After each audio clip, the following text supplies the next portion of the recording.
안녕하세요, 김호준입니다. 트럼프 대통령이 1박 2일 일정으로 방한합니다. 관련해 일본은 2박 3일인데 우리는 1박 2일 일정이라며 한국 홀대 기사가 쏟아졌습니다. 그래서 박근혜 전 대통령 시절 오바마 대통령 방한 기사도 찾아봤습니다. 그때도 우리는 1박 2일, 일본은 2박 3일. 당시 오바마는 오후에 도착해 다음날 오후에 떠납니다. 사실상 만 하루. 하지만 한국 홀대 기사는 없었습니다. 이번 방문은 의전 문제로 전날 밤이 아니라 오전 도착하는 일정으로 한미가 합의. 그리고 일본에는 오후 늦게 도착해 오전에 떠나니 사실 공식 일정 시간은 거의 같습니다. 물론 미국이 전통적으로 일본을 우리보다 중요한 외교 파트너로 항상 취급해온 건 부인할 수 없는 역사입니다. 현직 틸러슨 장관도 그런 말을 했죠. 일본은 가장 중요한 우방국, 한국은 동맹 중 하나. 그러니까 제대로 된 문제의식이라면 미국의 동북아 외교 전략 자체를 따져야 맞는 겁니다. 그게 아니라 하룻밤 더 자네 아니네로 미국이 우리를 더 중요하게 취급하네 아니네 따진다는 거. 이거 정말 유치한 거 아닙니까? 일본보다 미국에 더 중요한 우방이 되는 방법이 하룻밤 더 자고 가라고 하는 겁니까? 세계 2차 대전 이후 미국의 동북아 전략의 큰 틀이 호텔 체류 시간으로 바뀐답니까? 정부를 비판하는 건 얼마든지 할 수 있는데 그것도 좀 수준 있게 합시다. 그러니까 다수는 누구 겁니까? 김원준 생각이었습니다.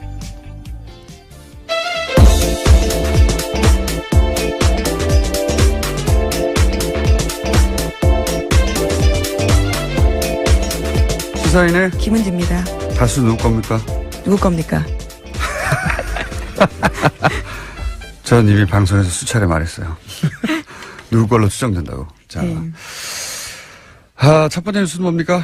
네, 박근혜 전 대통령이 구치소에서 인권 침해를 당했다면서 국제사회에 문제 제기하려는 움직임이 있다고 외신 보도가 나왔습니다. CNN이 보도한 바인데요. 박근혜 전 대통령의 국제법무를 맡고 있는 MH그룹에서 그러한 문건을 작성했다라고 보도했습니다. 박근혜 전 대통령은 자신이 구치소에서 더럽고 차가운 감방에서 지내고 있고 계속 불이 켜져 있고 잠을 잘 수 없다 이렇게도 주장했고요. 또 건강 상태가 나빠지는데 적절한 치료를 받고 있지 못하다라고 주장했습니다. 예, 이런 걸 개뻥이라고 하죠. 더럽고 차가운 감방에서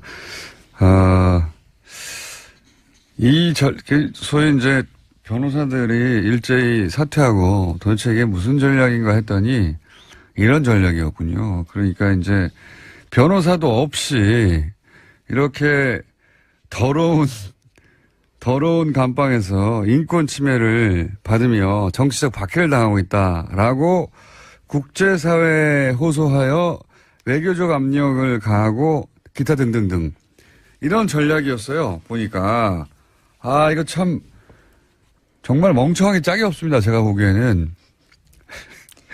네, 이러한 내용의 보고서를 유엔 인권위원회에 제출할 예정이다라고 또 밝혔는데요. 다음 달에 예정되어 있는 유엔 인권위원회에 이러한 내용들을 영향을 미치겠다라는 의도로 보입니다. 이게 왜 멍청하게 짝이 없는지 제가 얘기를 해보자면 그 국제인권단체하고 그리고 활동가 법률그룹이 코웍을 해가지고 이런 중요한 정치사범을 위해 활동하는 게 있어요. 저도 이런 그룹을 만나본 적이 있어요. 제가 당한 적이 있죠. 그래서 저는 해외에서 이런 그룹을 만나본 적이 있어요. 실제 이런 변호사들과 만나서 면담도 해보고 이제 네덜란드에도 유명한 그룹이 있고 런던에도 있습니다. 근데 이 그룹은 보니까 그게 아니고 돈 받고 하는 거예요. 사선 변호사 쓰고 돈 받고 하는 건데 우선 이 MH 그룹을 좀 알아보니까 이 대표가 아랍계 여성이더라고요. 그리고 대표적인 사례가 이제 리비아 카다피아들을 실제 석방시키는데 성공한 사례가 성공했나요 안 했나요? 하여튼 사례가 있는 것 같은데. 사형 선고를 받았었는데 네. 구금된 것들을 일정 기간 이후에 빠져나오긴 했었습니다. 네. 근데 그 이제 중동 쪽 그리고 실제 이 활동가 그룹 국제적인 인권단체와 또 특히 유럽에서 활동하는, 이 활동가 법률가들, 법률그룹, 이 사람들이 이제 그런 단체들이 있거든요, 몇 군데. 그 사람들이 주로 이제 아시아에서는 미얀마나 베트남이나 중국, 아니면 나머지 국가에서는 아프리카나 중동, 이런 지역의 이제 정치범들이나, 예, 또는 박해받는 열악한 인권 환경에 있는 것을 위해서 활동하는 사람들인데, 그런데 지금 이 MH그룹의 이 대표가 아마도 아랍계여서 특히나, 이 케이스가 대표적으로 올라온 것 같은데, 리비아의 카다피 아들. 근데 제가 왜 멍청하다고 생각하냐. 우선, 리비아하고 우리나라는 비교할 수가 없어요. 리비아는 내전으로 카다피가 이제 사살당했잖아요. 그리고 나서 이제 나중에 아들이 체포돼서 이제 사형 선고를 받았거든요. 근데 리비아는 이 내전 이후로 분단됐어요. 여전히 사실상의 내전 상태에 있습니다. 여기는 하도 나라가 불안정해서 IS가 국가 선언한 지역이기도 하고, 그러면서 난민도 대량으로 발생하고, 여기 부족이 100개가 넘어요. 서로 아직도 싸우고 있는 곳이거든요. 우리나라에서 여행 금지국이에요. 예. 여기서 이제 소위 반대쪽 편에 있던, 정부가 잡아서 체포하고 사형 선고를 한 겁니다. 그래서 이런 게 국제사회에서 먹히는 부분이 있었던 거예요. 근데 우리나라하고는 비교가 안 되는 게, 우리나라에서는 정상적인 국회 통과를 하고, 헌법재판소를 통과하고, 그리고 시민들이 평화적 시위를 거치고, 완전한 합법으로. 네, 모든 법적 절차를 제대로 거쳤고요. 그리고 변호사도 받고 있었고요. 그리고 무슨 더럽고 좁고 추운 곳에서 영양실조 올려가지고 만성질환으로 영양실조 자기가. 예, 그에 대해서는 법무부가 당장 반박을 했는데요. 네. 박근혜 전 대통령이 지난 7월과 8월 달에 성모병원에서 2차례 외부 치료받는 등 충분한 진료기회 보장받았다라고도 하고요. 또 규칙적인 식사, 충분한 운동기회를 주고 있다라고 하고 있습니다. 그리고 이 영국 변호사가 우리나라에서 변론을 할 수가 없어요. 법정에 쓸 수도 없는 거, 여론전만 하는 거거든요. 생각해보세요. 이게 정말 멍청한 전략이라고 생각하는 게, 우리나라 사법부를 더 열받게 하는 것이고요. 기본적으로. 우리나라 교정 당국도 열받게 하는 것이고요. 우리가 언제 그랬다고 그래. 우리 정부도 열받게 하는 겁니다. 우리가 무슨 박해를 했다고 그래. 그리고 우리 외교부도 열받게 하는 거군요. 이 질의 상대가 이제 외교부란 말이죠. 유엔 쪽에서. 근데 우리 외교수장이 유엔 전문가예요. 난 성공할 수가 없다고 봅니다. 이 전략이 도대체가. 이런 바보 같은 전략을 구사하니까 참 반갑긴 하네요. 예, 심지어 이러한 인권 상황에 대해서 문제 제기를 했을 경우에는요, 이미 네. 지난 3월 달에 비정부 기구의 의견 개진이 필요하다라고 합니다. 하지만 이제 와서 하는 것들이기 때문에요, 당장 의견 개진을 하기도 쉽지 않은 상황이라고 하고요. 이건 무의미하다니까요. 네, 여론전에 불과하다라는 거죠. 국제적으로 망신을 당할 거라고 봅니다, 저는. 이 전략을 구사해서, 굉장히 일관되게 이 관련 기관들과, 또는 외교부가 명확한 근거를 들어서 반박할 거거든요. 정말 특별히 나쁜 대우를 받고 있다면 그럼 다른 수감자들하고 똑같은 대우를 해주면 됩니다. 같이 집어넣어가지고. 지금 특별한 대우를 받고 있잖아요. 네, 지금 혼자 쓰고 있고요. 또 일반 수용자에 비해서 4배 정도 크기에 있는 수용시설이 있습니다.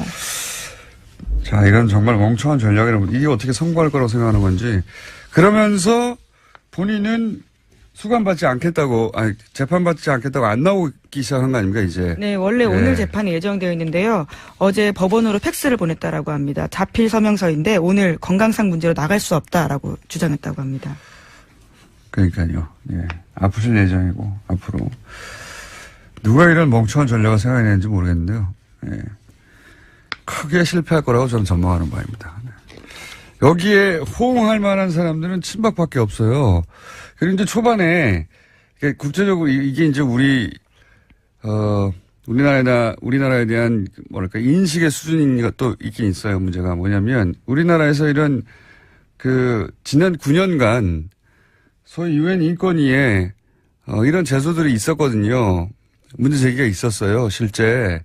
이런 권력자가 아니라 네, 재소자 인권 문제와 예, 관련된 있는 부분들이죠. 노조 간부들에 대한 박해 그런 거 다 박근혜 전 대통령이 무시했거든요. 이때까지. 근데 본인은 몇 배나 더 훌륭한 대우를 받으면서 이제 거기 다시 재수한 건데 안 먹힙니다. 이게. 처음에 CNN 같은 곳에서도 이제 그럴듯한 곳에서 그럴듯한 변호사가 자료를 보내주니까 사실관계가 확인됐다고 생각했겠죠. 네. 하지만 곧 실제 취재를 하고 나서 다 개뻥이라는 걸 알게 될 겁니다. 이게 통하지가 않습니다. 이게 바보가 아니거든요. 그 사람들도. 자, 실패할 전략이라고 저는 전망하는 바이고 제가 이 그룹에 대해서 실제로 국제인권단체 그리고 그 법률가 활동가 그룹에 물어볼게요. 어떤 곳인지. 네, 제가 지금 알고 있는 대해서, 상식으로는 그렇습니다. 제가 그런 단체와 그런 그룹에 지원을 받은 적이 있거든요.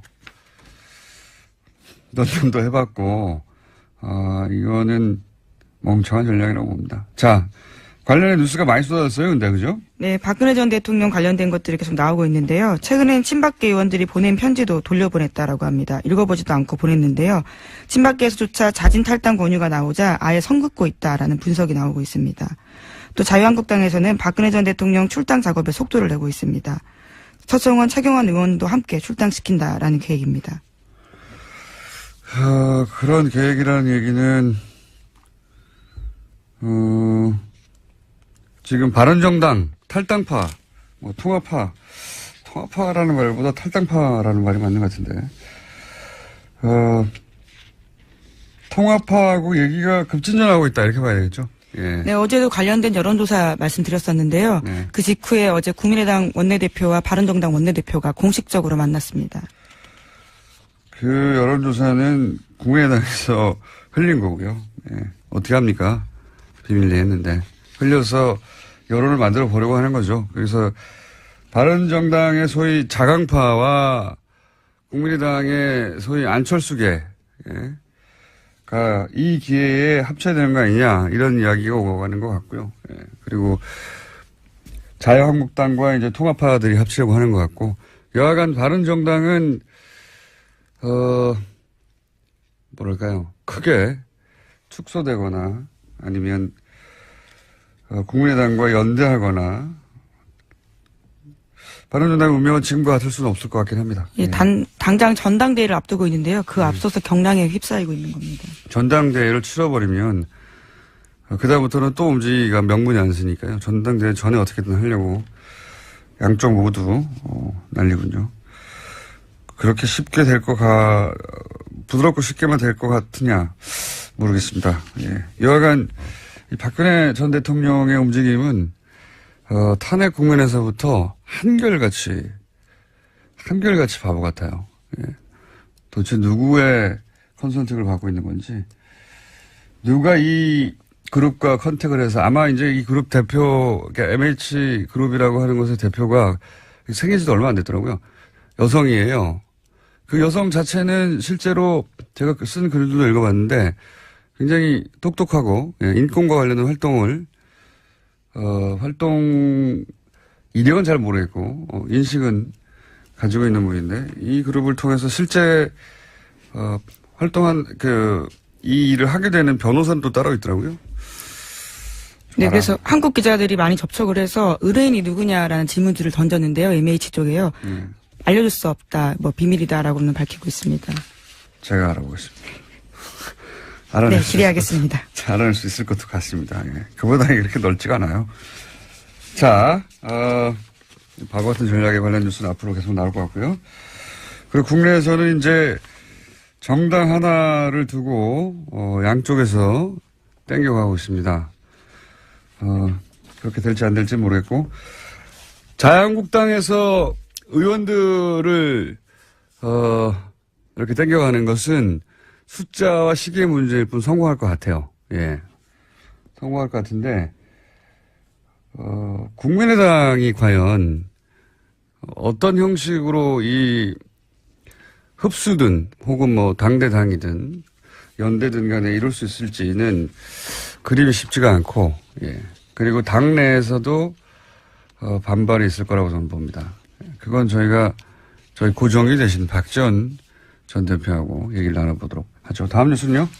네, 화이트리스트 혐의를 받고 있는 허현준 전 행정관이 구속됐습니다. 박근혜 정권에서 대기업 자금으로 관변 단체를 지원해서 친정부 시위나 야당 정치인을 향한 낙선 운동을 조장했다라는 의혹을 받고 있는데요. 서울중앙지법 오민석 영장 전담 부장판사는 범죄 혐의가 소명되고 증거인멸의 우려가 있어서 구속의 사유와 필요성이 인정된다라고 밝혔습니다. 구속됐군요. 예. 이분은 소위 화이트리스트. 이런 단체들한테, 돈 대주는 역할을 네, 돈을 지원한 거죠. 예, 중간에 했던 것이고, 그런 단체들은 지방선거는 아니죠. 총선 때, 지금 드러난 건 총선밖에 없는데, 뭐 지방선거라고 안 했겠냐 싶긴 한데, 총선 때 이런 단체들이, 낙선 운동을 하게 하도록 했고, 생각해보면, 태극기 집회에는 관련성이 없겠는가 하는 생각도 듭니다만 현재까지 밝혀진 바로는 그렇습니다. 아마 구속되고 나서 추가 조사를 하면 태극기 집회의 관련성도 저는 나올 가능성이 대단히 높다. 그런 생각이 듭니다. 자, 허현준 전 행정관이 그래서 이제 돈줄을 관리하기 위해서 정경련 직원에 대해서도 말을 잘 안 듣거나 연락을 잘 안 받으면 자리를 바꿔버리고 뭐 그런 뉴스도 같이 있죠. 예, 오늘 아침 한겨레신문 보도인데요. 정경영 실무자가 소위 자신의 말에 따르면 빡빡하게 굴어서 불만이 많다라는 이야기를 하면서 인사조처를 요구했고 실제로 해당 담당자가 사회공헌팀이 아닌 다른 곳으로 배치가 돼서 담당자가 바뀌었다라고 합니다. 알겠습니다. 네, 영국 변호사는 뭐 전 세계 변호사가 마찬가지입니다. 많은 영국 변호사는 돈을 주면 모두를 다 변호해주는. 네, 갑자기 다시 박근혜 전 대통령 이야기로 넘어가신 거죠? 또 생각났어요. 네. 그러기로 유명한, 네, 보니까 지난 9월 26일에도 관련된 광고를 실은 적이 있더라고요. 그때부터 작업을 쭉 해왔던 걸로 보입니다. 그러니까요. 그래서 맡길 것을 찾았겠죠. 제가 좀 알아볼게요. 이 분야를 좀 압니다, 제가. 자, 다음 뉴스는요? 네. 박근혜 정부 시절 청와대가 포털 사이트를 통제하려고 시도했다라는 보도가 나왔습니다. 오늘 아침 한국일보 보도인데요. 한국일보가 입수한 박근혜 정부 시절 청와대 캐비닛 문건에서 나온 내용입니다. 2015년 5월 11일에 이병기 당시 대통령 비서실장이 한 지시인데요. 관련해서 지시는 이렇습니다. 비판 세력들의 주된 활동 사이버 공간이 네이버라면 그 경영진을 적극 설득 순화시키려는 노력을 기울여야 한다라는 요구가 쓰여 있었습니다. 네, 여기 대해서 네이버는 뭐라고 그랬답니까? 네, 관련해서 그런 요구를 받은 적이 없다면서 요청을 받았다고 해도 들어주거나 영향을 받진 않았을 것이다라고 밝혔습니다. 이 네이버 핵심 관계자는 모를 수도 있죠. 예, 모를 수도 있는데 지금 대통령 비서실장이 회의하면서 그런 얘기를 했다는 거 아닙니까? 당시에 서슬이 퍼를 때 요청을 받은 적도 없고 받았다고 해도 들어주지 않았을 것이고 어떤 영향도 받지 않을 것이다. 뭐 이렇게 기업 관계자는 말할 수밖에 없는데 삼성, 현대 같은 우리나라에 수십 년 된 재벌들이 불려가서 대통령 원하는 거 다 들어줬어요. 예. 네이버가 뭐라고요? 우리나라를 수십 년간 지배해온 대재벌들도 그러는데 그에 비하면 네이버는 작은 신생회사예요. 따지고 보면 IT 분야에서야 공룡이지만 미국에서도 뭐 구글이나 야후나 마이크로소프트 우리하고 비교가 안 되는 규모의 회사들이 스노든의 폭로에 따르면 정부 요구에 서버를 다 털어줬다는 거 아닙니까? 열어줬다는 거 아니에요. 백도 소위 열어줘서 언제든지 메일도 확인하고 하게 줬다는 거 아닙니까? 예. 네, 2015년 5월 달이면 세월호 참사 1주기 직후이고요. 또 당시에 성완종 리스트가 나와서요. 관련된 의혹들로 정부가 곤혹을 치르고 있을 때였습니다. 네이버에 댓글을 달라는 게 아니라 경영진을 지금 순화시키라는 거 아니에요? 적극 설득, 순화시키려는 노력이 필요하다라는 문건이 나온 겁니다. 정부가 무슨 뭐 인권단체입니까? 가서 설득하게. 그게 실제로 어떻게 집행이 됐는지 혹은 이 회의가 유일한 소위 이제 당연하거든요. 정부 쪽에서는 매체 하나하나가 아니라 그 매체의 모든 뉴스를 다 털어서 어떤 뉴스를 맨 위에 올릴까 하는 권한을 이쪽이 가지고 있었잖아요. 사실상의 예, 우리나라에 있는 모든 미디어의 편집권한, 노출 편집권한, 늘 여기서 가지고 있었던 거예요. 그러니까 얼마나 통제하고 싶었겠어요. 근데 지금은 이제 그 중에 하나의 문건이 나왔을 뿐이고, 이게 처음 한 생각이겠냐 이거예요. 예. 저는 그렇게 생각하지 않습니다. 네이버가 뭐라고요. 그냥 회사예요. 회사, 공공기관, 어마어마한 공공기관, 어마어마한 대재벌도 주물럭주물럭 했는데요. 그런 생각을 하는 게 합리적인 추정이죠. 거꾸로 네이버는 그 수많은 요구들을 어떻게 안 들어주고 아무런 영향도 받지 않았는지, 예. 책을 하나 내도 됩니다. 정말 그랬다면. 그리고 그랬다면 누군가 감옥에 갔겠죠. 라고 저는 생각하는 바입니다. 자, 다음 뉴스는요. 네, MBC 관련된 소식입니다. 김원배 방송문화진흥회 이사가 어제 사퇴 의사를 밝혔습니다. 모건대 총장 출신인데요. 김 이사는요, 박근혜 정권 당시에 여권 추천으로 임명된 바가 있습니다. 김 이사의 사퇴가 공식적으로 처리가 되면요, 빈자리는 현재 여당인 더불어민주당의 추천 인사로 채워지게 됩니다. 박문진, 이사진이 이제 구성이 역전되는 거네요. 이렇게 되면, 그죠? 네, 그렇죠. 지금 MBC 사장 해임 권한을 가지고 있는 박문진의 행보가요, 굉장히 중요하게 결정됩니다. 그러면 이제 MBC 총파업 사태가 갑자기 급진전될 수도 있겠습니다. 예, 이렇게 되면. 뭐 아직 확정된 건 아니니까요. 그런데 의사를 밝혔다는 뉴스가 나왔네요. 이렇게 되면 MBC 본부 총파업이 뭐 앞서가는 거긴 한데요. 아직. 요 뉴스만을 기준으로 보자면, 총파업이 중요한 분수령을 지나고 있는 와중이네요. 네, 게다가 고용주 박문진 이사장 같은 경우에도 자신의 거취 문제를 고민하고 있다라고 언론과 통화에서 밝혀서요. 여러 가지로 분수령을 맞이할 전망입니다. 알겠습니다. 다음 뉴스는요? 네, IS와 관련된 소식도 있는데요. 이슬람 무장 세력인 IS가 4년 가까이 장악했던 시리아 라카를 빼앗겼습니다. 경제 수도 모술에 이어서 라카까지 빼앗기면서 IS가 대부분의 근거지를 잃게 됐습니다. IS는 거의 끝나가는 것 같고요. 예. IS가 거의 끝나가자 IS 전투의 최전선에 섰던 이제 쿠르드 자치정부가 독립선언을 했잖아요. 맞물려서. 그 쿠르드 독립도 어렵게 됐다는 뉴스가 많이 나왔어요. 예. 네, 이라크 정부군이 쿠르드 자치정부가 장악했던 핵심 유전지대인 키르크루크 주요 지역을 모두 점령했다라고 합니다. 키르크루크요? 예. 다시 읽어보세요. 키르크쿠주. 죄송합니다. 키르크쿠주입니다. 예. 제가 알기로는 4글자인데 5글자 갑자기 나와가지고. 예. 근데 이제 이거 관련해서, 저는 이제 국제 문제에 관심이 많아서 이런 뉴스를 눈여겨보는데, 우리가 이 뉴스를 보도하면서 그런 식으로 보도를 많이 했어요. 쿠르드의 독립선언이 오히려 독이 됐나. 이런 식의. 저는 근데 굉장히 잘못된 시각이라고 보는 게,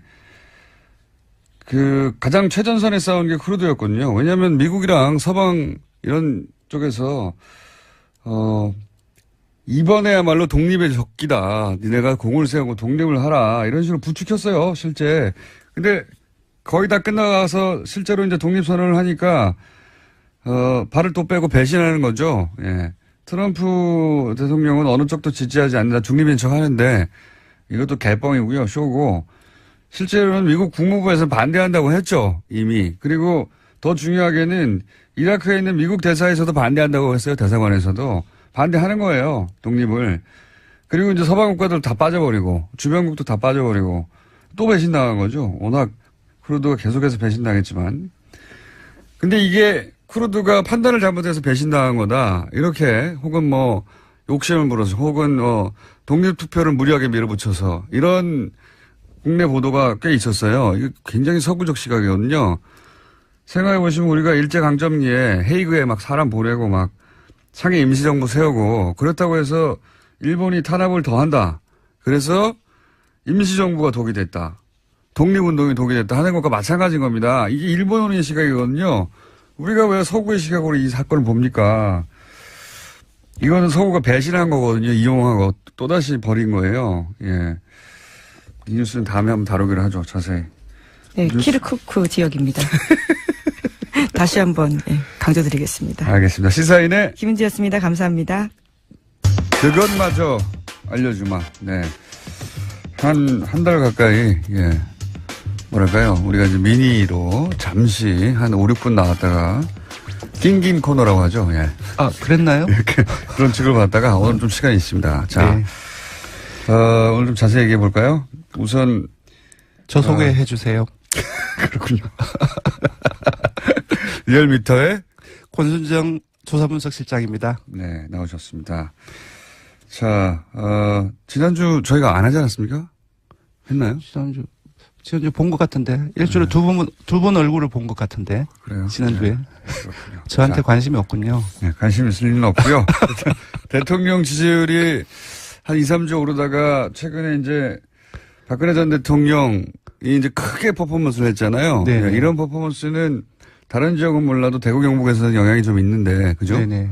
실제 있었을 것 같은데 어떻습니까? 아유, 쪽집 게임입니다. 일단 한 줄로 요약을 하면 네. 문 대통령이 지난 2주 동안 상승했는데 상승세 끊기고 소폭 하락했습니다. 그리고 민주당과 한국당이 하락했고요. 네. 국민의당 바른정당은 소폭이지만 상승했습니다. 네, 한국당은 이제 박근혜 전 대통령을 버린다라는 이미지. 네네네. 이 빠진 지지율을 국민과 반응이 약간씩 가져갔다. 네. 네.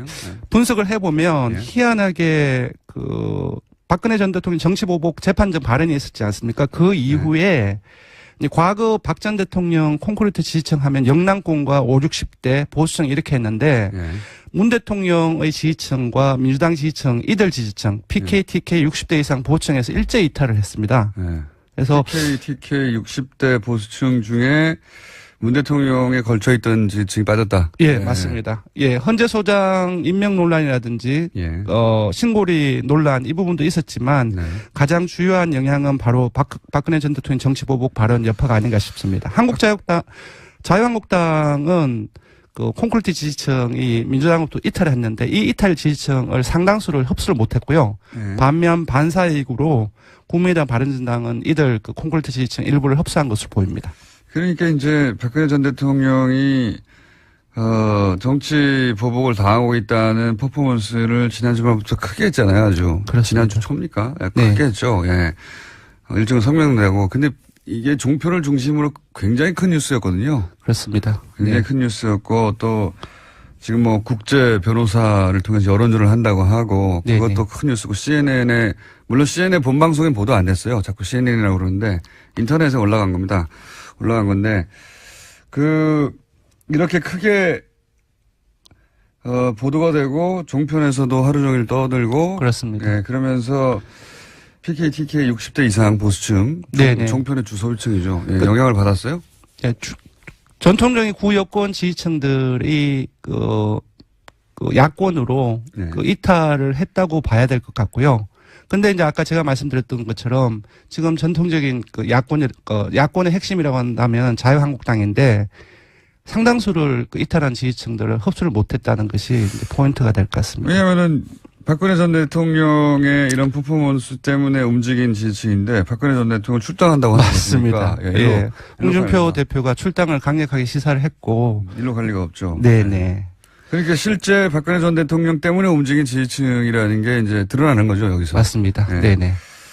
그래서 한국당은 좀 빠졌고. 네네. 예. 정작 지지율은 말씀을 안 드렸는데요. 예. 예. 문 대통령 지지율은 67.9%로 0.6%포인트 소폭 하락했고요. 근데 이렇게 크게 떠드는데 예. 사실 그게 바로 0.6%예요. 맞습니다. 0.6%입니다. 그리고 지금 핵심 지지층인 19대 대선에서 문 대통령을 찍었던 사람들, 민주당 지지층에서는 각각 94%, 97% 이상이 지지를 하고 있고요. 완전히 그게 문대전 대통령, 전 대통령이래. 예. 청와대에서 연락 오겠네요. 문 대통령의 핵심 지지층은 고스란히 그대로 있는데, 네네. PK 보수층, 그리고 60대 이상에서 맞습니다. 문재인 대통령에 대해 기대를 갖고 있는 분들 중에, 네네. 박근혜 전 대통령 이렇게 취급하면 안 되지 하는 분들이, 전체적으로 0.6% 정도 빠져나갔다. 그렇게 봐야 될 것 같습니다. 네네. 그래봐야 0.6%입니다. 네. 이게 저는 사실 여론조사 기관에서 굉장히 곤란할 것 같아요. 왜냐하면 정당 지지율 예를 들어서 국민의당, 바른정당, 정의당, 한국당, 민주당 마찬가지인데요. 네네. 하락했습니다. 상승했습니다. 대부분 뭐 0. 몇 프로, 1.1% 뭐 이런 다 오차범위 안에 있는 거거든요. 예, 물론 뭐 일부 여론조사 기관은 한꺼번에 한 주에 5%포인트 떨어지고 8%포인트 오르곤 하지만 예. 저희 리얼미터 기준으로서는 그 등락폭이 그렇게 크지는 않은데요. 사실 조금 곤혹스럽긴 합니다. 그래서 예전 같으면 0.6% 변했으면 안 변했다고 해요. 예, 그냥. 그래서 요번처럼 왜 변했는지 분석에 집중하게 되는데 네. 분석에 집중하면 하면 할수록 그 내용이 대중이 이해하기 쉽지 않기 때문에 네. 또 그런 어려운 부분도 있습니다. 이렇게 여론조사 기관한테 물어보니까 왜 빠졌냐, 왜 올라가느냐. 여론조사 기관도 잘 몰라요.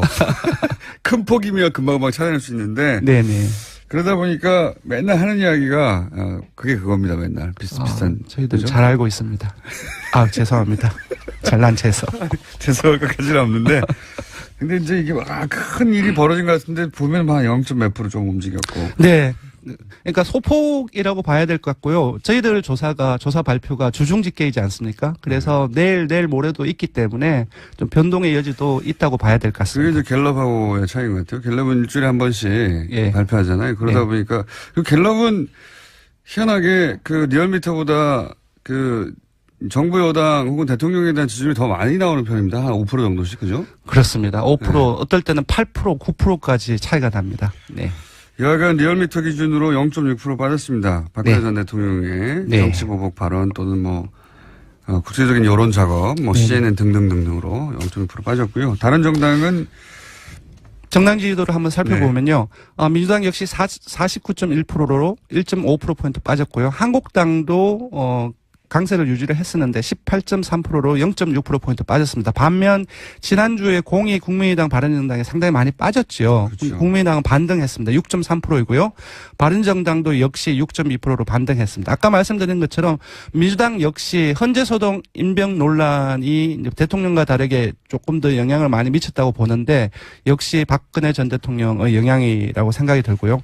한국당은 사실상 아까 이제 권오중 공장장께서 이제 지적을 하셨는데 박근혜 전 대통령 출당을 논의를 하고 있지 않습니까? 그리고 홍 대표 같은 경우 강력 시사를 하고 있고 이 상황에서 민주당을 이탈한 박근혜 대통령 콩쿠르 지지층이 결집을 하기는 좀 힘든 상황이었고요. 그러다 보니까 국민의당, 바른정당 이것이 뭐 각각의 주동적인 요인에 의해서 상승했다기보다는 자유한국당이 흡수하지 못한 지지층들을 반사이익으로 흡수한 것이 가장 큽니다. 그리고 특히 국민의당 같은 경우는 당내 일부에서 바른정당과 연대 통합을 제기를 하고 있죠. 이것이 제의가 된 시점이 국민의당 당 정책연구에서 어제죠. 네. 통합과 관련된 조사 결과를 내부 조사를 예. 비밀리 했는데 네. 그게 조선일보를 통해서 보도가 공개적으로 됐죠. 공표가 됐습니다. 근데 좋겠죠. 예. 근데 지금 많은 분들이 언론에서 지금 놓치고 있는데 사실상 이 조사는 위법한 조사입니다. 왜 그렇습니까? 왜냐하면 공직선거법 제108조 12항 1호에 따르면은 예. 정당 또는 후보자가 실시한 해당 선거에 관한 여론조사는 공표 또는 보도할 수 없다고 하고 있고요. 예. 그리고 그러면 정당이라 벌금 받는 거 아닙니까? 아닙니다. 벌금을 받을 수도 여론조사 있고 기관은 벌금 받거나 벌금 받을 수도 징계를 있고 받죠. 예. 징계를 받아서 심하면은 정치선거 여론조사를 못하게 될 수도 있습니다. 조금 더 좀 보면요. 어떤 사람들은 당 정책연구소를 정당으로 볼 수 있느냐라고 얘기를 하는데 여기서 정당이라고 한다면은 상당준비위원회의 정당법 제38조에 따른 정책연구소를 포함한다고 하고 있습니다. 따라서 어제 국민의당 당 정책연구에서 근데 왜 그 얘기를 아무도 안 하죠? 모르겠습니다. 분명히 이것이 108조 법을 위반한 예. 공표이고 그래서 국민의당과 조사를 한 조사기관이 법적으로 좀 문제가 되고 있는데 여론조사심의위원회나 중앙선관위 다른 일부 언론들 같은 경우도 전부 다 잠잠하고 있습니다. 검사물 지적 포인트다. 예, 네. 그 자체가. 현안조사 간단하게 짚고 넘어가죠. 예. 예, 현안조사. 현안조사에 이게 더 큰 코너인데. 예, 지금 신고리 원전 이제 내일이면. 예. 내일이면 결과 발표가 나올 거예요. 내일이면은 공론화위원회에서 찬반의 숫자라든지 공고안이 나오게 되는데요. 여기에 맞춰서 원전 5, 6호기를 건설 중단할 거냐 재개할 거냐의 여론조사입니다. 예, 했는데 자체적으로 한번 해봤어요. 너무 전율이 느껴질 정도로 결과가 나왔습니다. 건설 중단이 예. 43.8%가 나왔습니다. 예. 근데 반면 건설 재개가 43.2%가 나왔어요. 뭐냐면 잘못음이 13%인데 초박빙이라는 초박빙. 0.6% 초박빙입니다. 예. 그리고 공론조사 이제 마지막 4차 이제 공론조사위원회에서 하는 4차 내일 발표되는 것이 유보층 그리고 잘못음을 빼는 유보층을 빼서 지금 조사를 하는 걸로 알려져 있는데요. 예. 그것을 빼고 이제 중단과 재개를 100%로 보고 환산을 하면 각각 50.3 대 49.7로 예. 정말로 초박빙으로 나눠져 있습니다. 저도 궁금합니다. 근데 네. 이제 그때 그 위원장도 걱정하기를 이게 오차범위 내에 있을 때 네네. 반대쪽이 설득되겠는가 이런 얘기 했었거든요. 예. 근데 저희가 미리 한번 먼저 해봤는데 여기서도 초박빙이다. 예, 조사 결과, 사회조사 결과로만으로는 결정을 하기가 좀 힘든 부분들이 있습니다. 네. 자, 조사기에 말씀하시고 퇴장해주세요. 네, 알겠습니다. 이번 대통령 정당 조사는 TBS 의뢰로 전국 10개서 이상 성인을 대상으로 10월 16일부터 18일까지 무선 80%, 유선 20%, 전화 면접 자동응답 혼용 방식으로 실시했고 최종 응답자는 1,547명입니다. 표본 오차는 95% 신뢰 수준 플러스 마이너스 2.5%포인트, 응답률은 5.2%입니다. 신고리 원전 조사는 TBS 뉴스공장 의뢰로 18일 어제 하루 동안 실시했고 최종 응답자는 526명, 표본 오차는 4.3%포인트, 조사 방법과 무유선 비율은 전부 대통령 정당 지지조사와 동일합니다. 알겠습니다. 오늘 여기까지 하겠습니다. 네, 고맙습니다.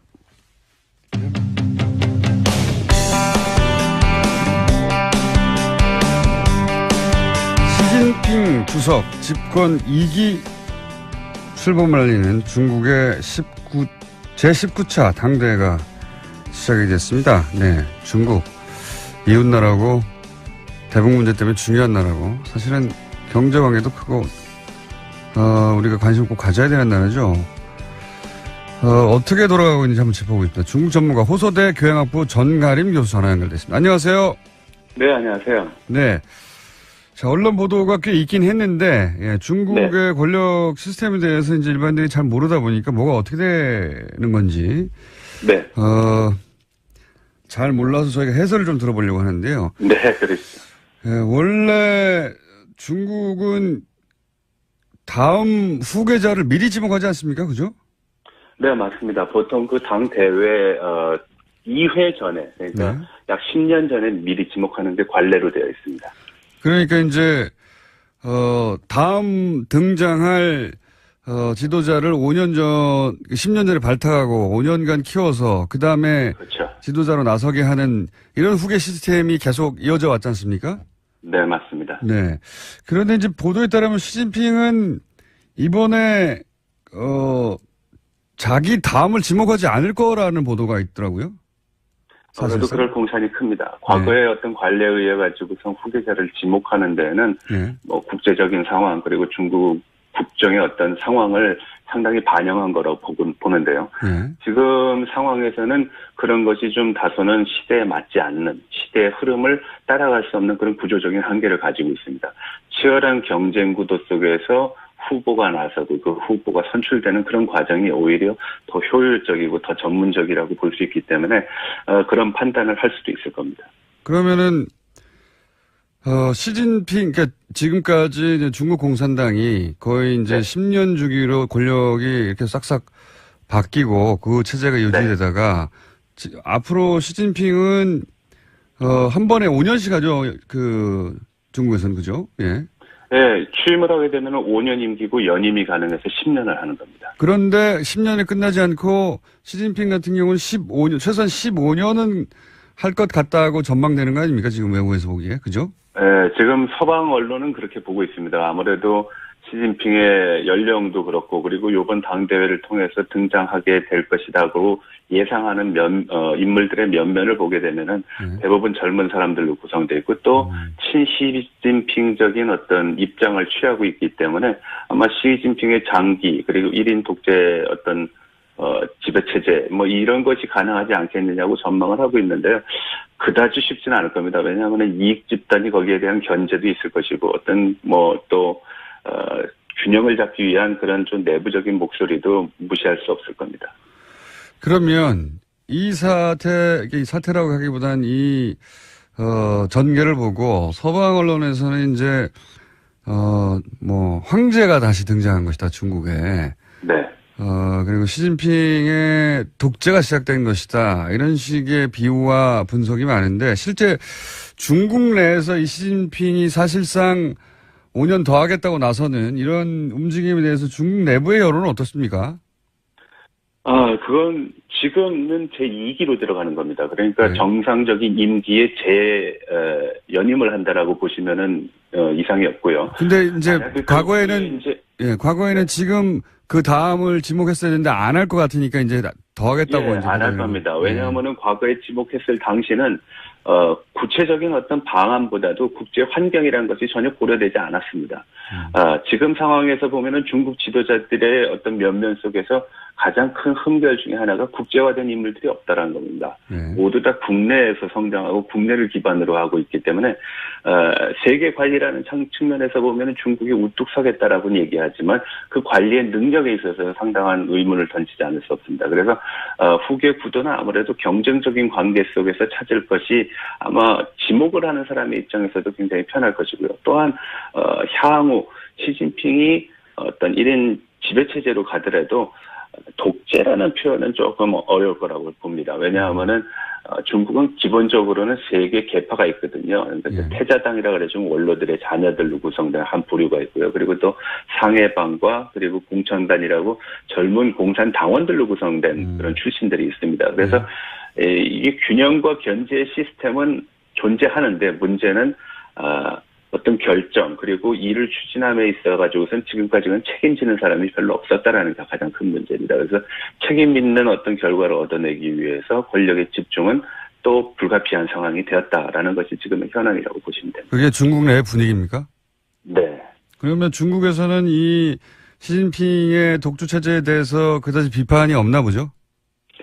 독주 체제에 대한 비판의 목소리가 없지는 않을 겁니다. 그렇지만 그것이 공개적으로 나오기가 굉장히 힘든 상황이 있고요. 그리고 이것을 독주 체제라고 보기보다는 이제는 상황과 정책과 결정에 대한 책임자가 누구보다도 필요하다. 과거에는 그 책임자가 없었습니다. 그래서 중국 공산당은 총석이라는 표현을 했는데요. 총석에는 여러 가지의 의견을 수합한 것을 그냥 조정하고 어떻게 조화롭게 움직이도록 진행을 담당하는 겁니다.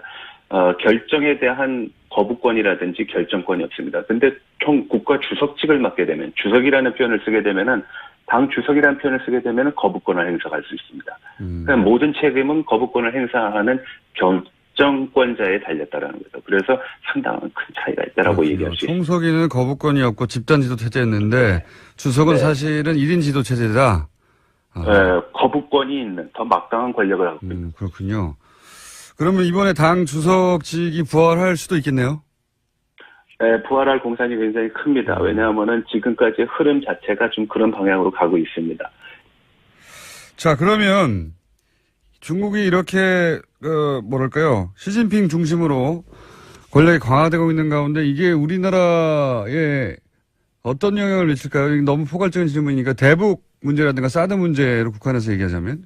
네, 우선 사드 전국에 대한 문제에 있어서 당 대회가 끝났다라 가지고선 그러한 국면이 해소될 거라는 그 희망적 기대는 하지 않는 게 좋을 것 같습니다. 예.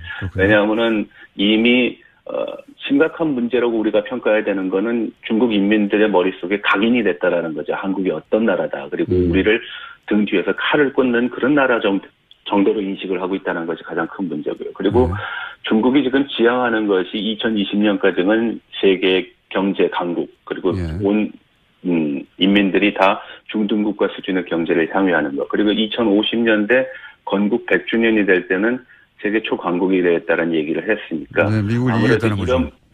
이런 목표점을 가기 위해서는 굉장히 강한 드라이브가 걸릴 겁니다. 그러다 보면은 주변 국가 그리고 중국과 상당한 접촉을 해야 되는 국가에 대해서는 적지 않은 스트레스 테스트가 존재할 것이고요. 그런 과정이 아마 외교나 통상, 경제, 무역 아니면 인적 교류에서도 상당히 어떤 위압적이고 어떤 제한적인 측면으로 작용할 수도 있습니다. 그래서 중국이 부상한다라는 거는 한편으로는 반가운 일이기도 하지만 기회가 되니까 또 한편으로는 굉장히 부담스럽고 대응하기 좀 껄끄러운 그런 상황이 전개될 수도 있는 우려도 있습니다. 그러니까 우리 입장에서 보자면 그렇단 말씀이시군요. 그러니까 네, 맞습니다. 시진핑이 자신의 힘 혹은 중국의 힘을 보여주려고 할 수도 있고 그게 우리한테 유리하게만 작용하지 않을 수 있다 이런 말씀이시군요. 요약하자면. 네, 맞습니다. 알겠습니다. 오늘 여기까지 듣겠습니다. 감사합니다. 네, 고맙습니다. 네. 지금까지 중국 전문가 호소대 전가림 교수였습니다. 중국 이야기 저희가 앞으로도 계속 짚어보겠습니다. 3부에서 뵙겠습니다. 국민의당 박지원 전 대표 나오셨습니다. 안녕하십니까? 안녕하세요. 네. 이 저희가 불법 방송에 합법 출연하고 있습니다.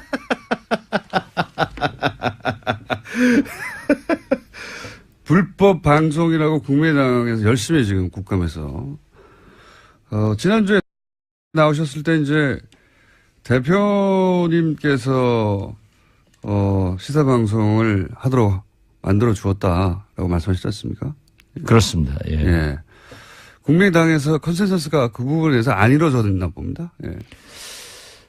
그 사실을 잘 모르고 있고 예. 또 제가 지난주 처음으로 얘기를 했습니다마는 우리 국민의당에서 문제 제기를 하는 것에 대해서 어제 예. 우리 김어준 총수 앵커께서 예. 불법이 아니라 예. 차라리 나를 욕해라. 아니 이 말에 답이 있습니다. 불법은 아니에요. 예, 불법은 아닌데 예.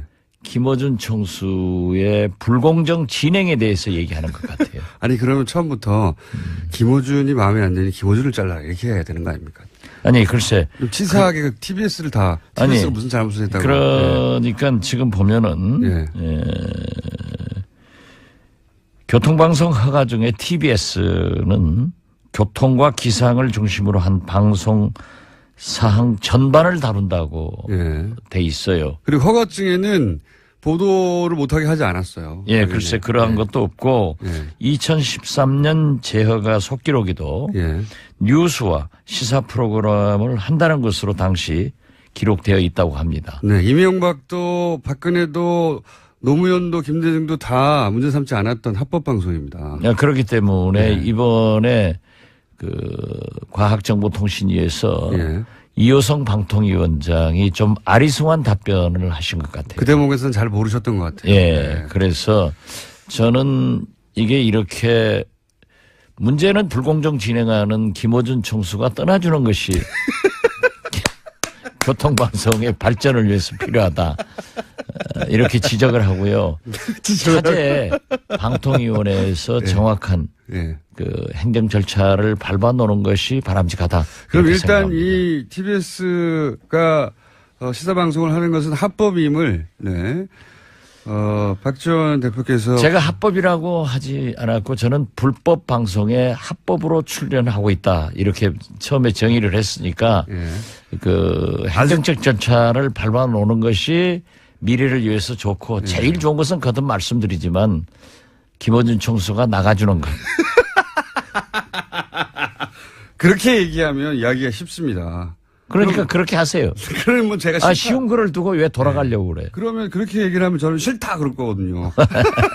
여하간 TBS가 불법 방송을 한다고 하는 프레임은 이제 그만하시죠.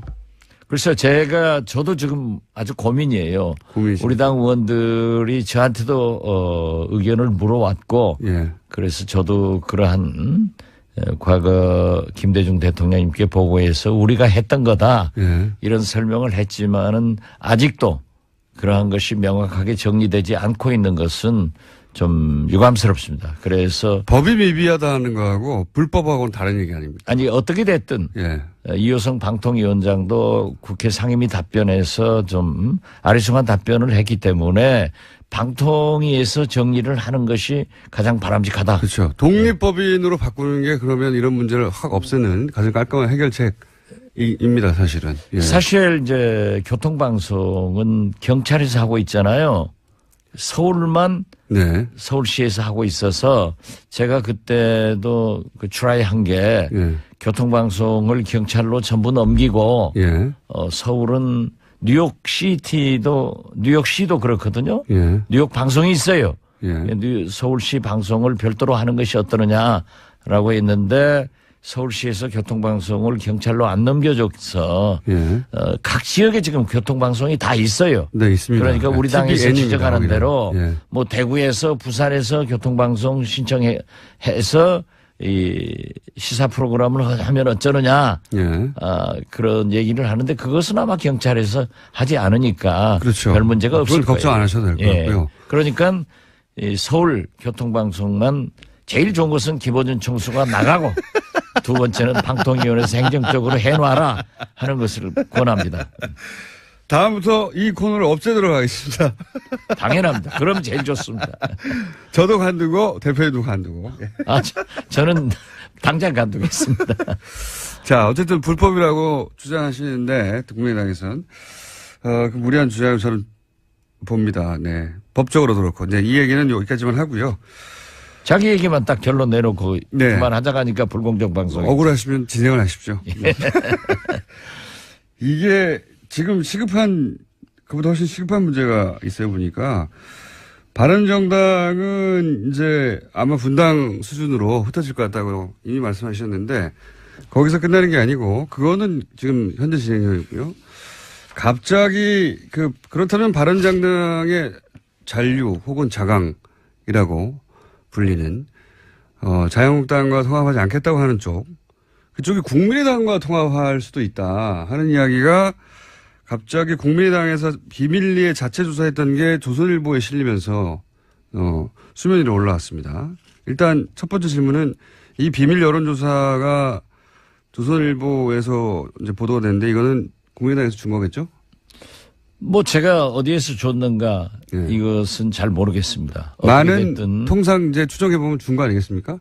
뭐 그럴 수도 있겠죠. 예. 아무튼 저도 어제 아침 줬다. 보도를 보고 기사 하나 나가고요. 충격적이었습니다. 모르셨어요 전혀? 네, 전혀 몰랐어요. 아 지금 안철수 지도부에서는 지금 철저히 소외당하고 계시군요. 뭐 제가 지도부 멤버가 아니니까 네.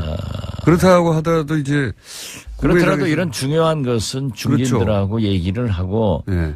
중진 모임에서 일단 그러한 것이 걸러졌어야 되는데 당과 당의 얘기인데요 지금. 그렇죠. 예. 네. 그런 문제는 정확하게 지적했으니까 공정한 진행입니다.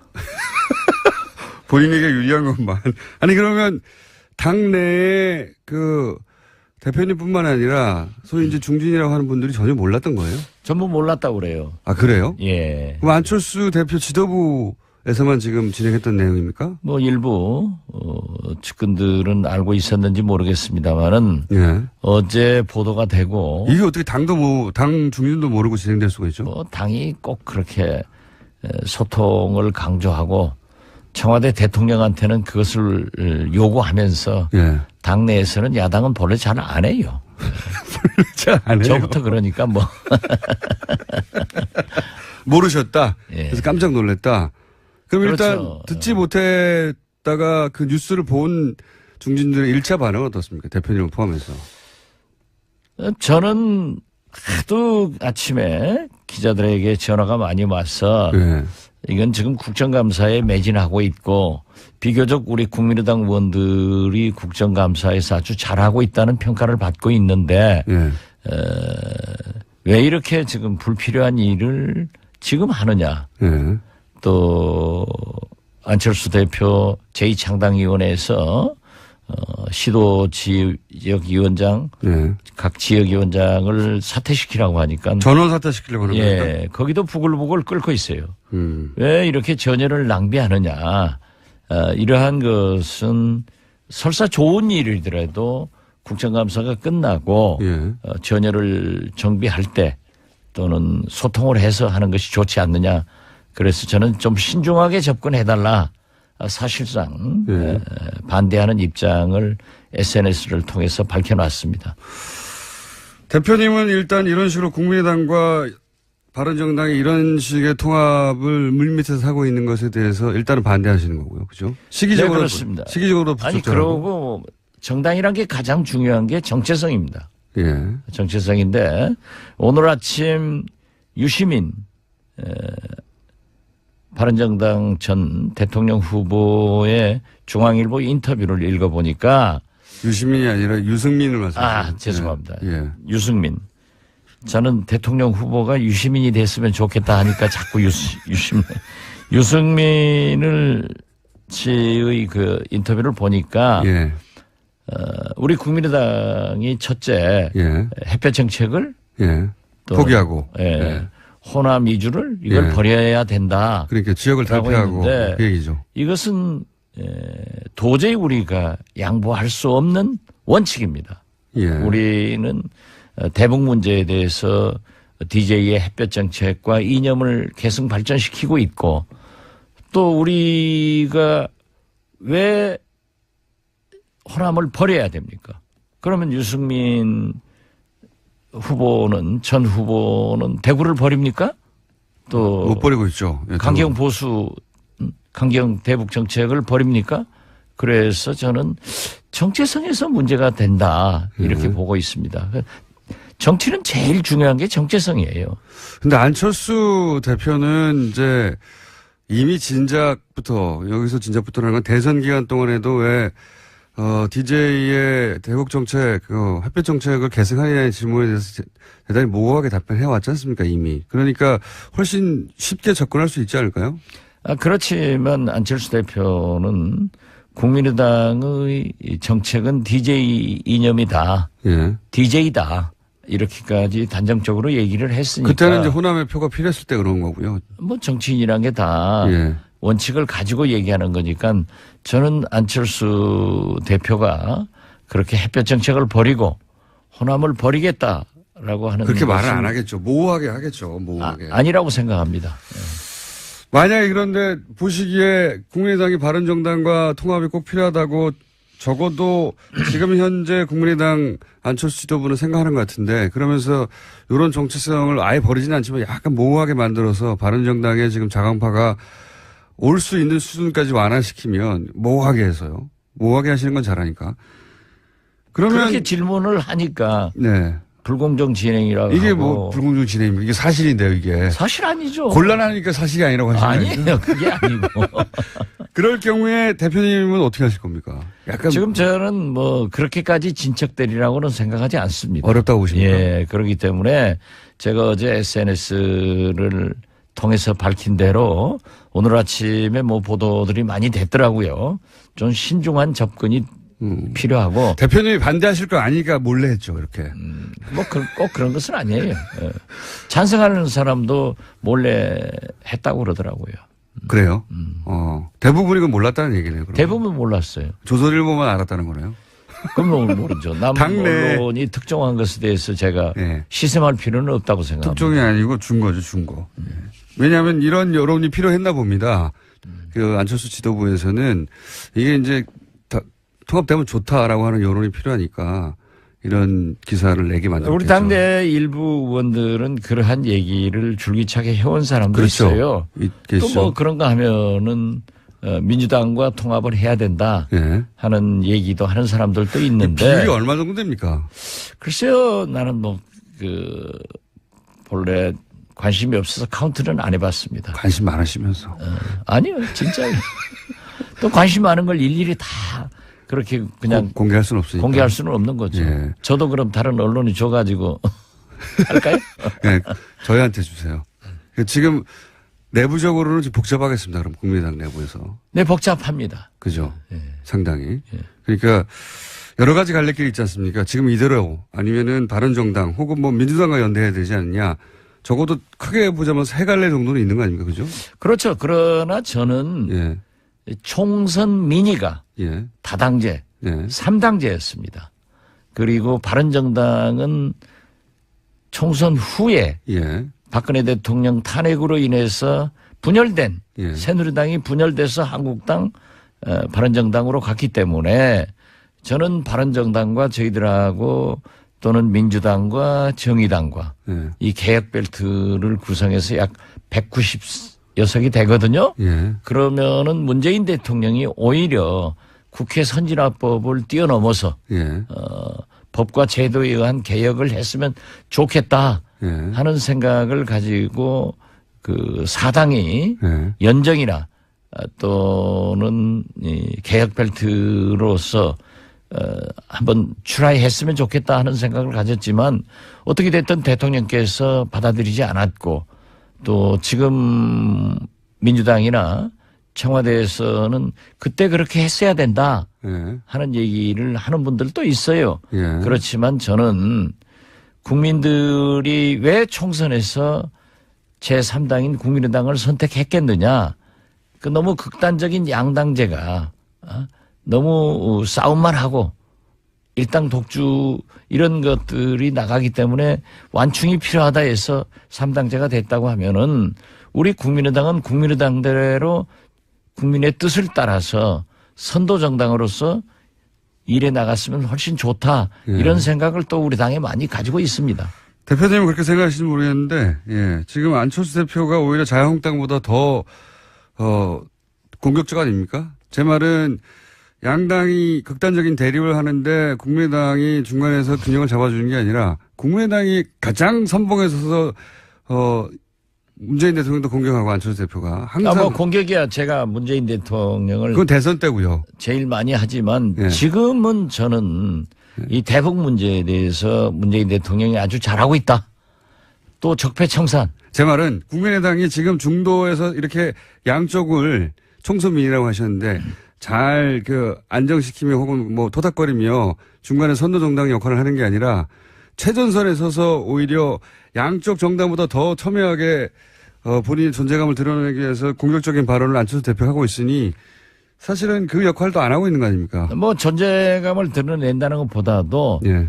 그러한 것을 지적한다. 그렇게 제 변명을 좀 들어주세요. 그렇게 진행하니까 나가야 된다니까.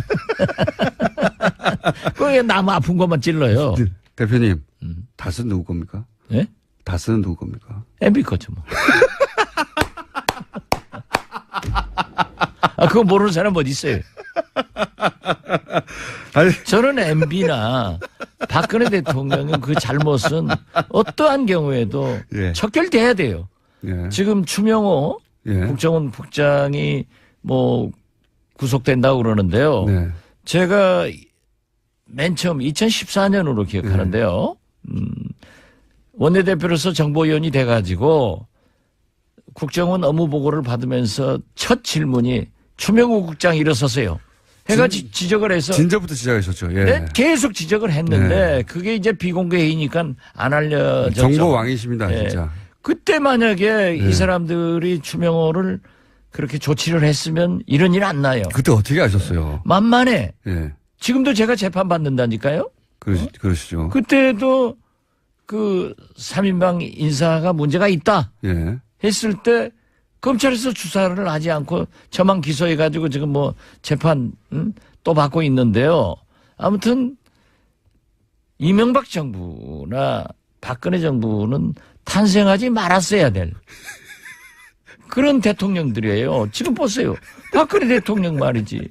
아니 뭐 미국에 있는 뭐 MH그룹 예. 로펌 사서 예. 인권 침해 당했다. 예. 이렇게 해가지고 석방운동 한다는데 예. 박근혜 대통령 한 사람이 우리 5천만 국민 인권 침해 시킨 것은 뭘로 보상할 거예요? 난 진짜 답답한 사람들이에요. 예. 좋습니다. 아주 오늘 잘하고 계시고요. 이 정도 공격하면 됐지 뭘 네. 또 어쩌자는 거예요. 어떤 사람이 아니고요. 어쨌든 국민의당이 실제 바른정당과 통합하려면 대표님 같은 혹은 뭐 당내에도 분명히 반대하는 분들이 있을 테니까 그 넘어가기 쉽지 않겠습니다. 그죠? 뭐 대개 경우에 따라서는 뭐 특정한 사람들을 얘기할 수 없지만은 예. 뭐 천정배, 예. 특정해서 말할 수 없지만 예, 정동영 이런 분들은 의사 표시를 했어요. 아니 의사 표시를 하신 분들한테는 제가 얘기하지 않을 수 없죠. 네네. 예. 말할 수 없지만 전 정부의 아, 그분들은 의사표시 했기 때문에. 대표님 포함해서. 예. 네. 이건 안 최소한 된다. 3분 이상 아, 뭐, 중진들은. 저 초선 의원들도 몇 사람 있고. 그렇습니까? 네. 예. 절대 안 된다. 그렇죠. 그러니까요. 만약에 이게 정체성이 문제라니까요. 그러니까요. 정체성이란 말 알아요?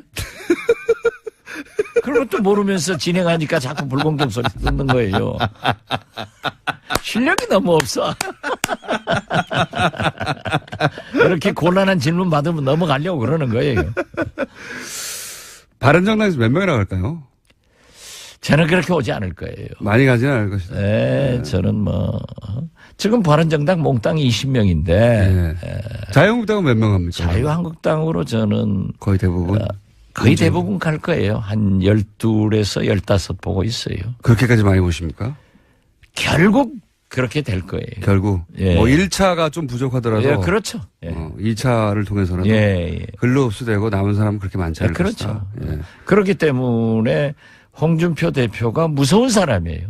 네. 대통령 선거 때는 박근혜 따라다니다가 예. 추종하다가 딱 저렇게 되니까 끊어내고 친박 청산하자. 예. 그래서 바른정당 사람들에게 구실을 만들어주는 거예요. 명분을. 그렇죠. 예. 올려면. 예. 명분이 그리고 필요하니까요. 제일 중요한 것은 그 바른정당을 이끄는 분 중에 한 분이 네. 저한테 오래전에 그러더라니까요. 김무성 대표요? 저는 김무성 대표라고 안 했어요. 아무튼 저를 형님이라고 불러요. 형님. 예. 내년 지방선거를 앞두고 기초단체장 광역 기초의원들이 도저히 자유한국당으로 가지 않으면 안 되려고 우리는 합니다. 안 됩니다. 예. 가자 하는 압력에 예. 참 어려움을 당하고 있다. 진작부터 그런 얘기를 들으셨다고요? 그렇죠. 예. 예. 그건 또 보이잖아요. 보이죠. 뻔하게. 그 정도는 봐야 정치인인지. 그러시겠죠. 그걸 못 당연히. 보니까 이렇게 진행하고 불공정하게 하는 거지. 제가 코너명을 일단 임의로 정하겠습니다. 저희가 이제 청취자분들이 문자를 보내서 코너명을 정해줄 수도 있거든요. 예. 예. 일단은 정보 요괴로 정하겠습니다. 정보 요괴 그런 건 아니고 저는 시사 요괴거든요, 여기서. 예, 정보 요괴. 김어준 아웃 본부장. 공장장보다 높게. 요요 코너, 요괴 대 요괴, 이런 걸로 하든가. 시간이 다 끝나버렸네요. 한 가지만 더 여쭤볼게요. 전남지사 나가신다고 하셨는데, 임종석 비서실장 차출설이, 물론 언론에서 나온 겁니다. 예. 차출설이 있어요. 임종석 비서실장 전남지사로 나오면 안 됩니까? 뭐 그건 제가 정할 일이 아니고. 물론 예. 정할 일은 아닌데. 거기서 정할 일이고. 예. 예. 그분이 생각할 문제지. 그런데 나온다면? 김어준 총수하고 가까운 예. 정봉주. 예. 봉도사가 TV 프로그램에서 그런 얘기를 했더라고요. 아마 재밌게 하려고 그랬을 거예요. 예. 안 나왔으면 좋겠다는 말씀을. 내가 왜 그런 얘기 합니까? 나오고 안 나오고는 그쪽 당과 그분이 결정할 문제이지. 전남지사에 나가시는 건 내심 확정하신 거죠? 개인적으로는. 뭐 여러 가지로 생각하고 있습니다. 아, 확정하신 거군요. 부인하지는 않습니다. 다음 주에는 이 바른정당하고 통합 관련 얘기 요거 좀 더 알아봐 주십시오. 뭐 내밀한 이야기가 많을 것 같아요. 그죠? 예, 그렇게 하죠. 그런데 다음 주 목요일 날은 제가 대전에서 예. 국정감사를 하기 때문에 이 불법 방송에 아마 못 나올 것 같습니다.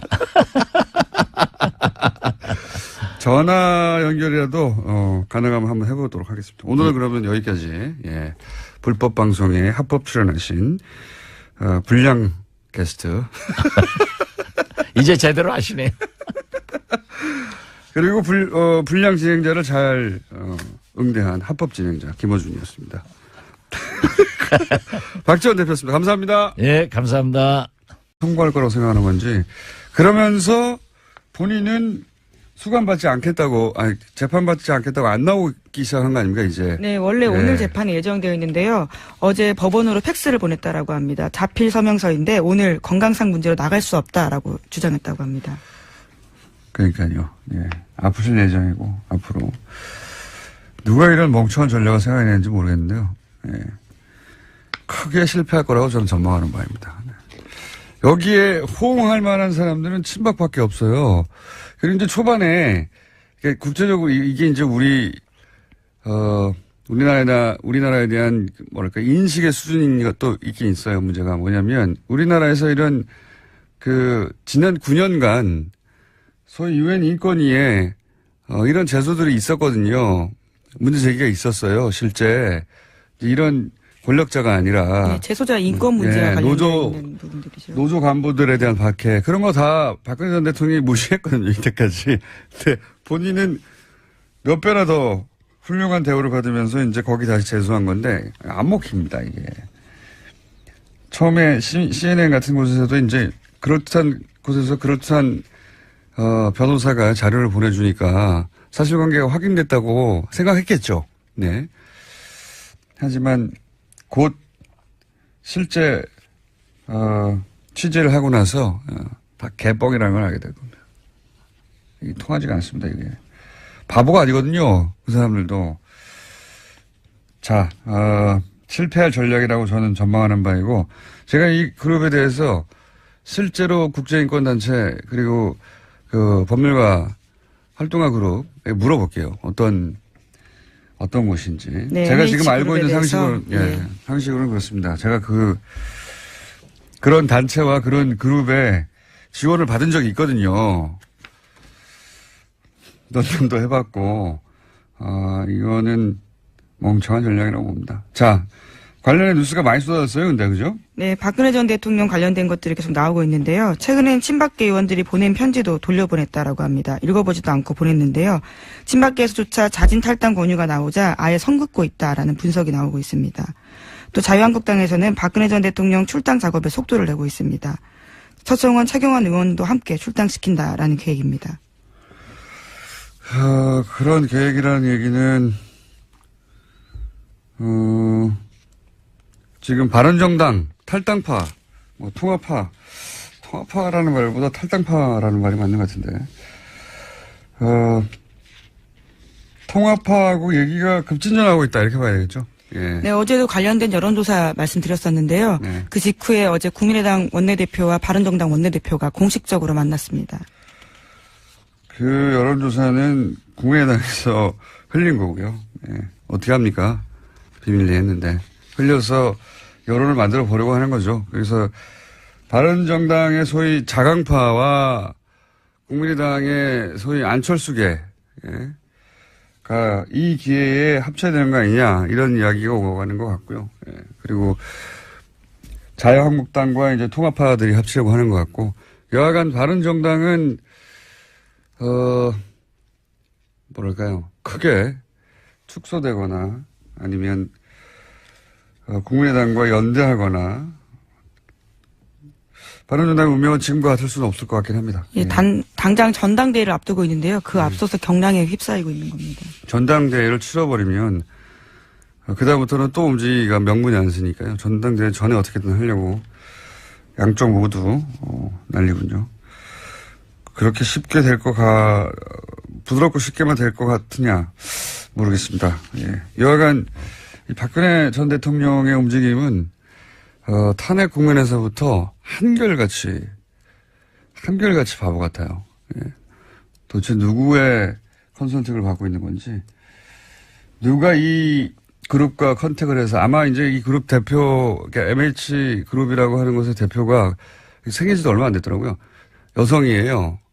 그 여성 자체는 실제로 제가 쓴 글들도 읽어봤는데 굉장히 똑똑하고, 예, 인권과 관련된 활동 이력은 잘 모르겠고, 인식은 가지고 있는 분인데, 이 그룹을 통해서 실제, 활동한, 이 일을 하게 되는 변호사는 또 따로 있더라고요. 네, 그래서 한국 기자들이 많이 접촉을 해서 의뢰인이 누구냐라는 질문들을 던졌는데요. MH 쪽에요. 알려줄 수 없다, 비밀이다라고는 밝히고 있습니다. 제가 알아보겠습니다. 네, 기대하겠습니다. 알아낼 수 있을 것도 같습니다. 예. 그보다 그렇게 넓지가 않아요. 자, 바보 같은 전략에 관련 뉴스는 앞으로 계속 나올 것 같고요. 그리고 국내에서는 이제 정당 하나를 두고, 양쪽에서 땡겨가고 있습니다. 그렇게 될지 안 될지 모르겠고, 자유한국당에서 의원들을, 이렇게 땡겨가는 것은 숫자와 시기의 문제일 뿐 성공할 것 같아요. 예. 성공할 것 같은데, 국민의당이 과연 어떤 형식으로 이 흡수든 혹은 뭐 당대당이든 연대든 간에 이룰 수 있을지는 그림이 쉽지가 않고, 예. 그리고 당내에서도 반발이 있을 거라고 저는 봅니다. 그건 저희 고정이 되신 박지원 전 대표하고 얘기를 나눠보도록 하죠. 다음 뉴스는요? 네, 화이트리스트 혐의를 받고 있는 허현준 전 행정관이 구속됐습니다. 박근혜 정권에서 대기업 자금으로 관변 단체를 지원해서 친정부 시위나 야당 정치인을 향한 낙선 운동을 조장했다라는 의혹을 받고 있는데요. 서울중앙지법 오민석 영장 전담 부장판사는 범죄 혐의가 소명되고 증거인멸의 우려가 있어서 구속의 사유와 필요성이 인정된다라고 밝혔습니다. 구속됐군요. 예. 이분은 소위 화이트리스트. 이런 단체들한테, 돈 대주는 역할을 네, 돈을 지원한 거죠. 예, 중간에 했던 것이고, 그런 단체들은 지방선거는 아니죠. 총선 때, 지금 드러난 건 총선밖에 없는데, 뭐 지방선거라고 안 했겠냐 싶긴 한데, 총선 때 이런 단체들이, 낙선 운동을 하게 하도록 했고, 생각해보면 태극기 집회에는 관련성이 없겠는가 하는 생각도 듭니다만 현재까지 밝혀진 바로는 그렇습니다. 아마 구속되고 나서 추가 조사를 하면 태극기 집회에 관련성도 저는 나올 가능성이 대단히 높다. 그런 생각이 듭니다. 자, 허현준 전 행정관이 그래서 이제 돈줄을 관리하기 위해서 정경련 직원에 대해서도 말을 잘 안 듣거나 연락을 잘 안 받으면 자리를 바꿔버리고 뭐 그런 뉴스도 같이 있죠. 예, 오늘 아침 한겨레신문 보도인데요. 정경영 실무자가 소위 자신의 말에 따르면 빡빡하게 굴어서 불만이 많다라는 이야기를 하면서 인사조처를 요구했고 실제로 해당 담당자가 사회공헌팀이 아닌 다른 곳으로 배치가 돼서 담당자가 바뀌었다라고 합니다. 알겠습니다. 네, 영국 변호사는 뭐 전 세계 변호사가 마찬가지입니다. 많은 영국 변호사는 돈을 주면 모두를 다 변호해주는. 네, 갑자기 다시 박근혜 전 대통령 이야기로 넘어가신 거죠? 또 생각났어요. 네. 그러기로 유명한, 예. 네, 보니까 지난 9월 26일에도 관련된 광고를 실은 적이 있더라고요. 그때부터 네. 작업을 쭉 해왔던 걸로 보입니다. 그러니까요. 그래서 맡길 것을 찾았겠죠. 제가 좀 알아볼게요. 이 분야를 좀 압니다, 제가. 자, 다음 뉴스는요? 네. 박근혜 정부 시절 청와대가 포털 사이트를 통제하려고 시도했다라는 보도가 나왔습니다. 오늘 아침 한국일보 보도인데요. 한국일보가 입수한 박근혜 정부 시절 청와대 캐비닛 문건에서 나온 내용입니다. 2015년 5월 11일에 이병기 당시 대통령 비서실장이 한 지시인데요. 관련해서 지시는 이렇습니다. 비판 세력들의 주된 활동 사이버 공간이 네이버라면 그 경영진을 적극 설득 순화시키려는 노력을 기울여야 한다라는 요구가 쓰여 있었습니다. 네, 여기 대해서 네이버는 뭐라고 그랬답니까? 네, 관련해서 그런 요구를 받은 적이 없다면서 요청을 받았다고 해도 들어주거나 영향을 받진 않았을 것이다라고 밝혔습니다.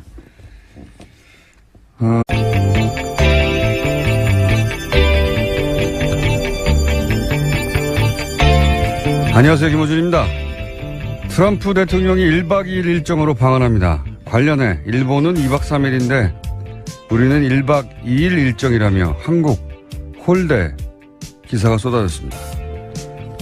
그래서 박근혜 전 대통령 시절 오바마 대통령 방한 기사도 찾아봤습니다. 그때도 우리는 1박 2일, 일본은 2박 3일.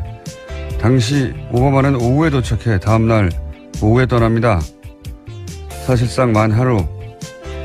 하지만 한국 홀대 기사는 없었습니다. 이번 방문은 의전 문제로 전날 밤이 아니라 오전 도착하는 일정으로 한미가 합의. 그리고 일본에는 오후 늦게 도착해 오전에 떠나니 사실 공식 일정 시간은 거의 같습니다. 물론 미국이 전통적으로 일본을 우리보다 중요한 외교 파트너로 항상 취급해온 건 부인할 수 없는 역사입니다. 현직 틸러슨 장관도 그런 말을 했죠. 일본은 가장 중요한 우방국, 한국은 동맹 중 하나. 그러니까 제대로 된 문제의식이라면 미국의 동북아 외교 전략 자체를 따져야 맞는 겁니다. 그게 아니라 하룻밤 더 자네 아니네로 미국이 우리를 더 중요하게 취급하네 아니네 따진다는 거. 이거 정말 유치한 거 아닙니까? 일본보다 미국에 더 중요한 우방이 되는 방법이 하룻밤 더 자고 가라고 하는 겁니까? 세계 2차 대전 이후 미국의 동북아 전략의 큰 틀이 호텔 체류 시간으로 바뀐답니까? 정부를 비판하는 건 얼마든지 할 수 있는데 그것도 좀 수준 있게 합시다. 그러니까 다수는 누구 겁니까? 김원준 생각이었습니다.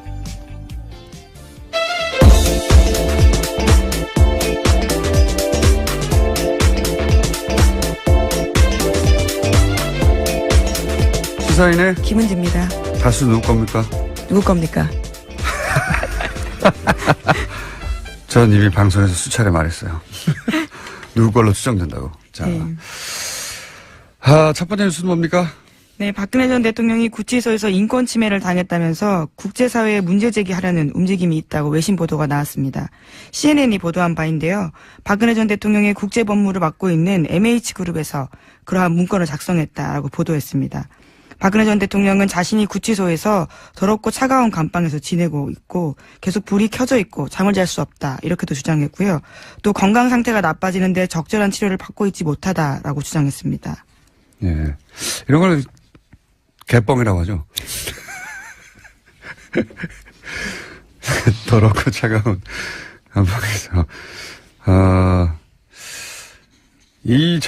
소위 이제 변호사들이 일제히 사퇴하고 도대체 이게 무슨 전략인가 했더니 이런 전략이었군요. 그러니까 이제 변호사도 없이 이렇게 더러운 감방에서 인권 침해를 받으며 정치적 박해를 당하고 있다라고 국제사회에 호소하여 외교적 압력을 가하고 기타 등등등 이런 전략이었어요. 보니까 이거 참 정말 멍청하게 짝이 없습니다. 제가 보기에는.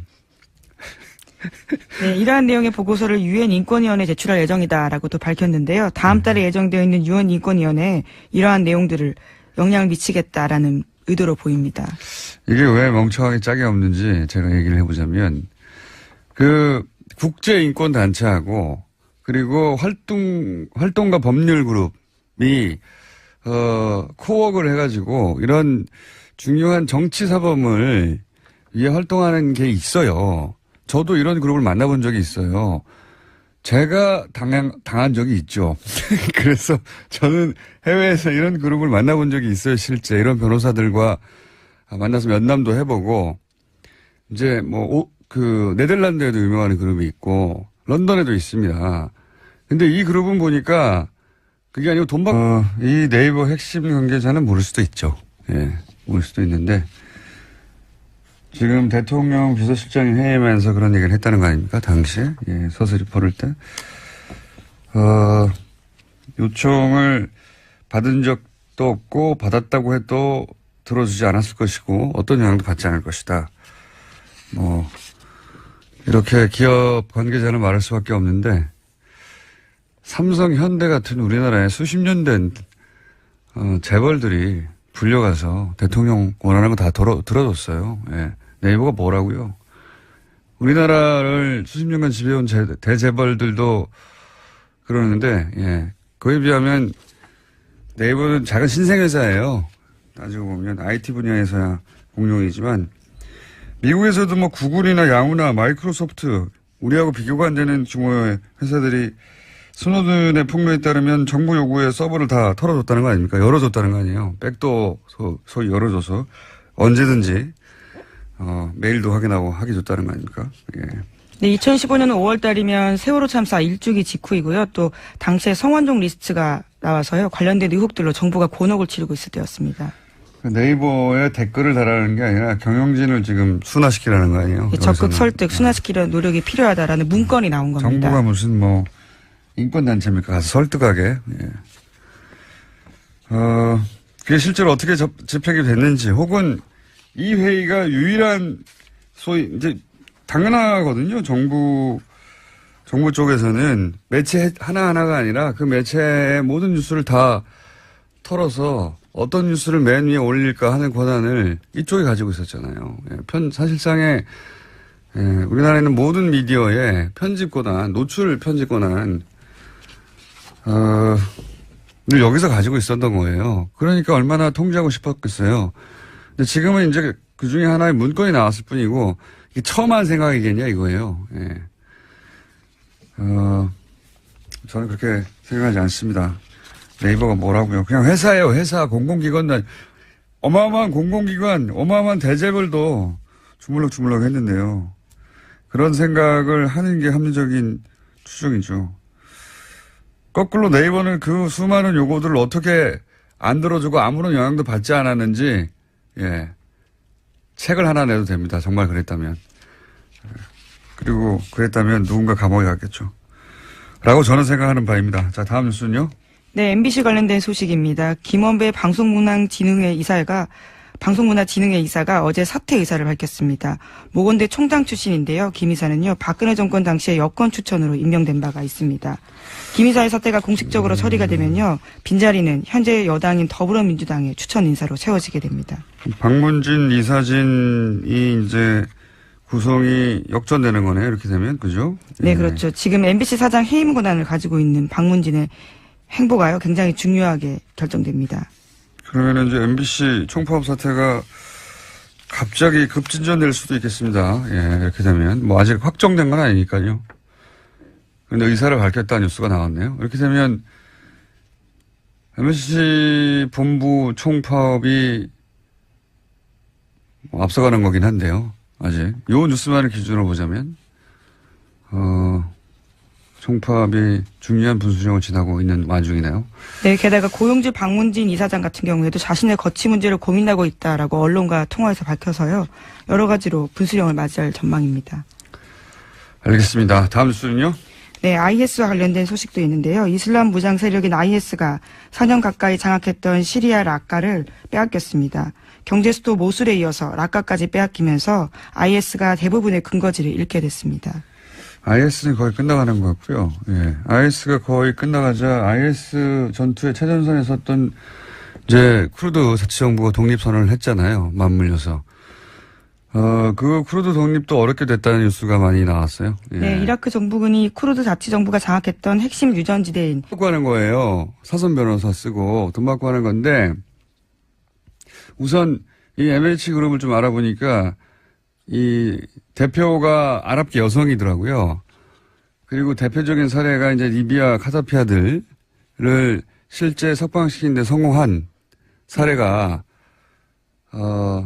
성공했나요 안 했나요? 하여튼 사례가 있는 것 같은데. 사형 선고를 받았었는데 네. 구금된 것들을 일정 기간 이후에 빠져나오긴 했었습니다. 네. 근데 그 이제 중동 쪽 그리고 실제 이 활동가 그룹 국제적인 인권 단체와 또 특히 유럽에서 활동하는 이 활동가 법률가들, 법률 그룹 이 사람들이 이제 그런 단체들이 있거든요, 몇 군데.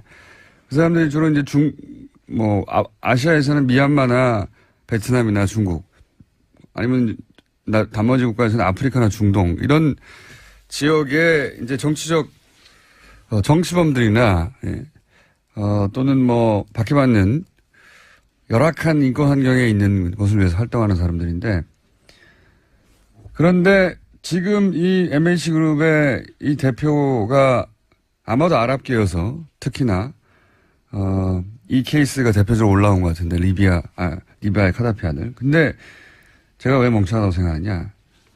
우선 리비아하고 우리나라는 비교할 수가 없어요. 리비아는 내전으로 카다피가 이제 사살당했잖아요. 그리고 나서 이제 나중에 아들이 체포돼서 이제 사형 선고를 받았거든요. 근데 리비아는 이 내전 이후로 분단됐어요. 여전히 사실상의 내전 상태에 있습니다.